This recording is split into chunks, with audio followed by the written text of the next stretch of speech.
patient advocate and research perspectives and your own attitudes on access to tissue and biospecimen collection, and really the daunting task of trying to explain this to the very patients that you work with every day.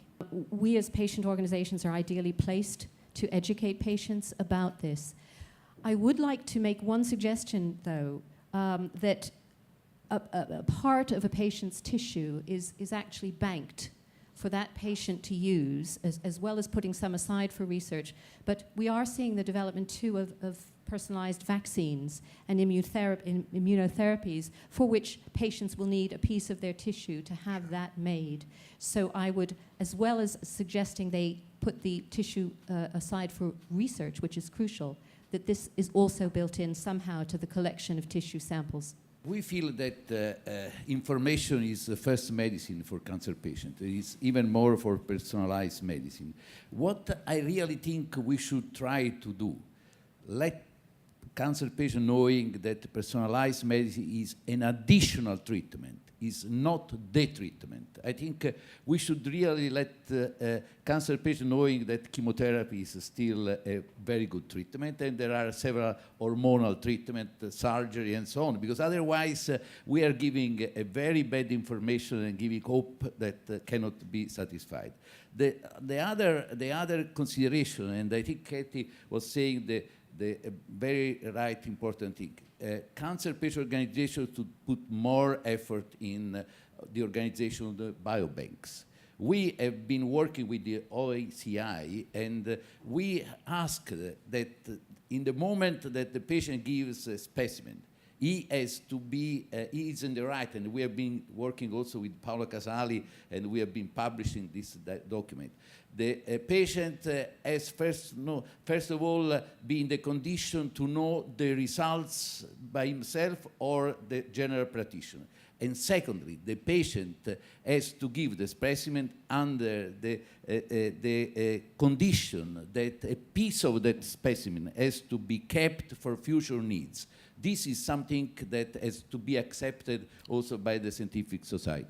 I've just come out of a press meeting with Professor Sabine Tachper, who has done a very interesting study with 811 patients were posed certain questions. And these countries were Argentina, China, France, Germany, Italy, Spain, and the UK.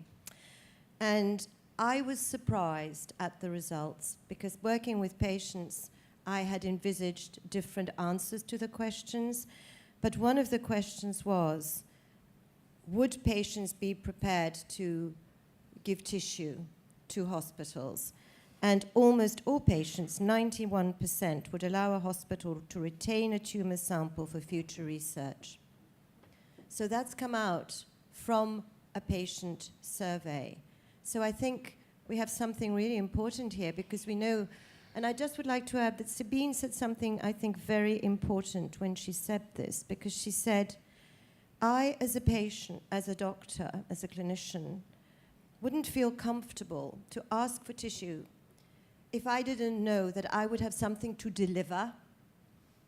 But if you, so she said, if I know I can deliver and give something back, then I have no hesitation to ask a patient for tissue. They can always say no, but I have to ask the question. And this survey, I think, is excellent, and I hope that we'll be able to pick it up.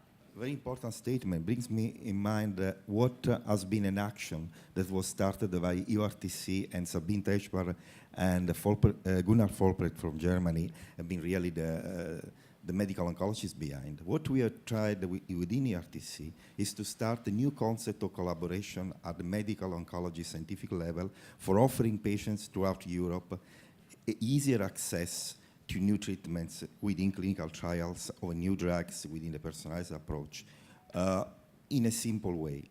Actually, seems simple, but it's very complex. So in several countries, we have groups that will work together, collecting samples from metastatic colorectal cancer patients, hopefully at diagnosis of metastatic disease, and they will start their own specific treatment for the metastatic disease. But, as we were saying, these samples will be centralized, and the serious and more complex gene expression and gene mutation analysis will be performed in a way that we have profiled those patients, and we will have hopefully a series of clinical trials that are selective and specific later on, like after second, third line, after there are no other chances for these patients available. And so we'll know, for example, that in Naples, we will have a patient 1, 2, and 3 with that genetic background that allow them to be treated with the new drug available. This is a big effort, it's a big challenge. We are very enthusiastic of doing it. ERTC is